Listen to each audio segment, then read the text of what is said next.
Hello everyone. We will start with the next point of your chapter number second, that is the perspective models.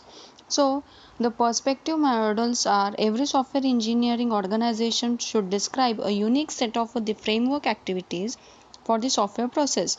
It adopts, it should populate each framework activity with a set of software engineering actions and define each actions in terms of a task set that identifies the work to be complies to meet the development goals. It should then adapt the resultant process model to accommodate the specific nature of each project, the people who will do the work, and the environment in which the work will be conducted.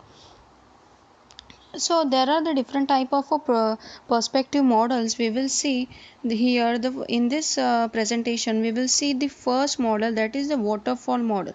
So what is the waterfall model? Here you are watching there are the 5 phases in waterfall model. First of all, we will see what is the waterfall model. The waterfall model was the first process model to be introduced. It is also referred to as a linear sequential life cycle model. It is very simple to understand and use. In a waterfall model, each phase must be completed fully before the next phase can begin.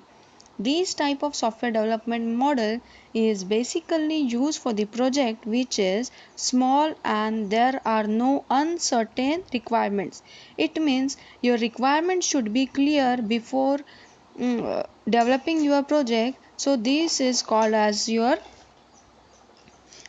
your waterfall model. So these are at the end of each phase, a review takes place to determine if the project is on the right path and whether or not to continue or discard the project.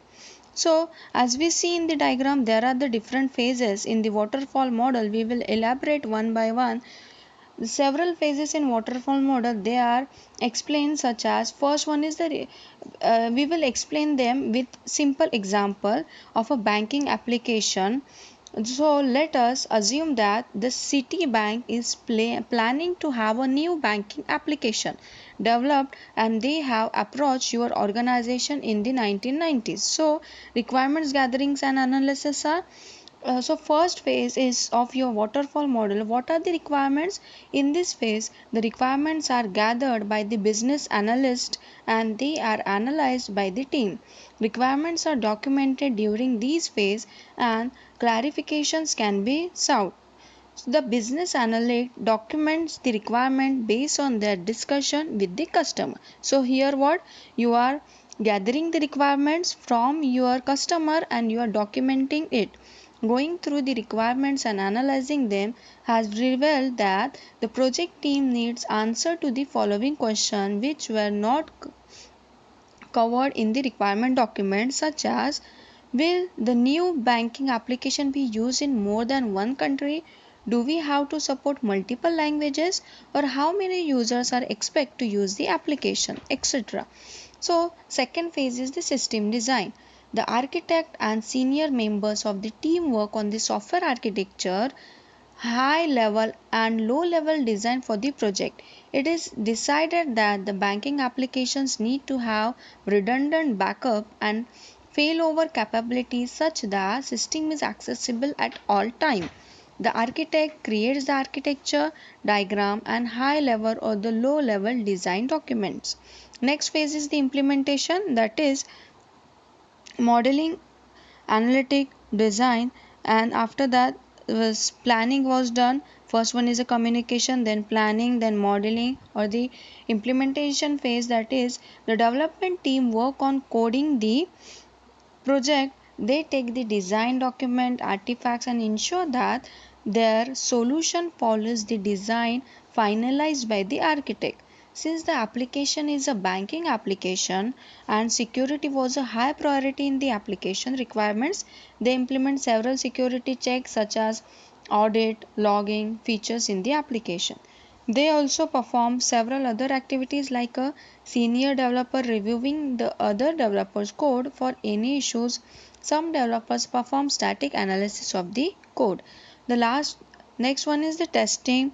that is construction and the code test. The testing team tests the complete application and identifies any defects in the application. These defects are fixed by the developers and the testing team tests the fixes to ensure that the defect is fixed. They also perform some type of a testing such as the regression testing of the application to see if any new defects were introduced. Testers with banking domain knowledge were also hired for the project so that they could test the application based on the domain perspective. Next one is deployment, that is, you are going to hand over your application to your end user. The team builds and installs the application on the server which were produced or for the banking application. Some of the high level activities include installation the OS on the server, installing security patches, hardening the server, installing web servers and application servers, installing the database. They also coordinate with network and IT administrative team to finally get the application up and running on the production servers. The last phase is the maintenance phase. That is, during the maintenance phase, the team ensure that the application is running smoothly on the server without any downtime. So, issues that are reported after going live are fixed by the team and tested by the testing team application. Some examples of the waterfall models are in the old days, waterfall model was used to develop enterprise application like customer relationship management, human resource management system, supply chain management system, inventory management system, and point of sale. They are using waterfall model because their requirements are clear before developing such type of application. Now it is also continue as in the system where human life is on the line, where a system failure could result in one or more death, or in some countries such mishap mishaps could lead to though means uncountability of the human's life, or the situation where the approach is preferred such as the development of the department of a defense or the military. So the next slide is some advantages of a waterfall model. So this model is simple and easy to understand and use. It is easy to manage due to the rigidity of the model. Each phase has specific deliveries and a review process. In this model, phases are processed and completed one at a time. Phases do not overlap. This is the main point.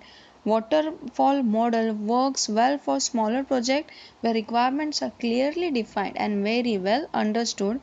So, as we know that the waterfall model, the requirements should need to be clear. So, here are some disadvantages of a waterfall models are once an application is in the testing stage, it is very difficult to go back and change something that was not well thought out in the concept stage. No working software is produced until late during the life cycle. High amount of risk and uncertainty, not a good model for complex and object oriented projects. Poor model for long and ongoing projects, not suitable for the projects where requirements are at a moderate to high risk of changing. So next is when to use the waterfall model. So as you are developing your software, you have a confusion that at what time you are using the waterfall model. So this model is used only when the requirements are very well known, clear and fixed, if the product definition is stable, if the technology is understood, if there are no ambiguities requirements, if ample resources with required expertise are available freely, and the project is short. So this is the overall your waterfall model. We will see the different type of models in the next presentation. Thank you.